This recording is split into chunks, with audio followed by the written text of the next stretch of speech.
আজকে তোমার জন্য কি বানিয়েছি বলো তো? পায়েস করছো নাকি? না গো, পায়েস নয়। ও ফিডনি। হ্যাঁ হ্যাঁ, আচ্ছা, আম ফিরনি। আম ফিডনি হয়েছে। আজকে মৃদুলা সংসারে হবে আম ফিরনি। এই আম ফিরনিটা যেটা বানাবো দারুণ টেস্টি হবে। আম ফিরনির জন্য আম তো লাগবে, আর আছে গোবিন্দভোগ চাল। এই গোবিন্দভোগ চালটা আমি জলের মধ্যে ভিজিয়ে রাখবো আধ ঘন্টা। গোবিন্দভোগ চালটা কত সুন্দর ভিজে গেছে দেখুন। এরপর মিক্সিতে বেটে নেব। আমগুলোকে কেটে মিক্সিতে বেটে নেব। আমটা বেটে নিয়ে চলে এলাম, এবার ঢেলে দেবো।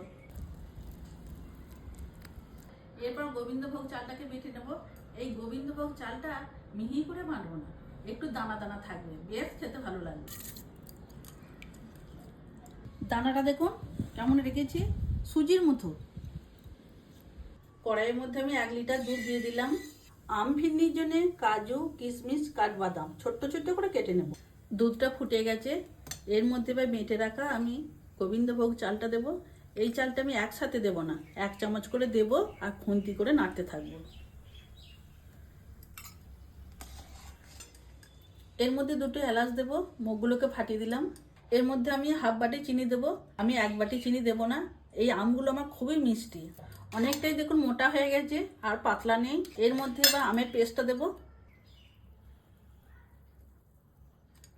আজকে আমার আম ফিরনি হয়ে গেল, কত সুন্দর দেখতে লাগছে দেখুন। এরপর নামিয়ে নেব।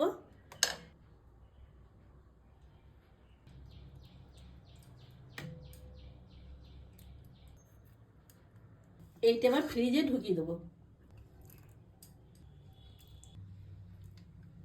সব সেট হয়ে গেল, এরপর ফ্রিজে ঢুকিয়ে রাখবো। পাকা আম থাকতে থাকতে একবার বানাবেন, বানিয়ে কমেন্ট করে জানাবেন কেমন হয়েছে। দারুণ হয়েছে কিন্তু।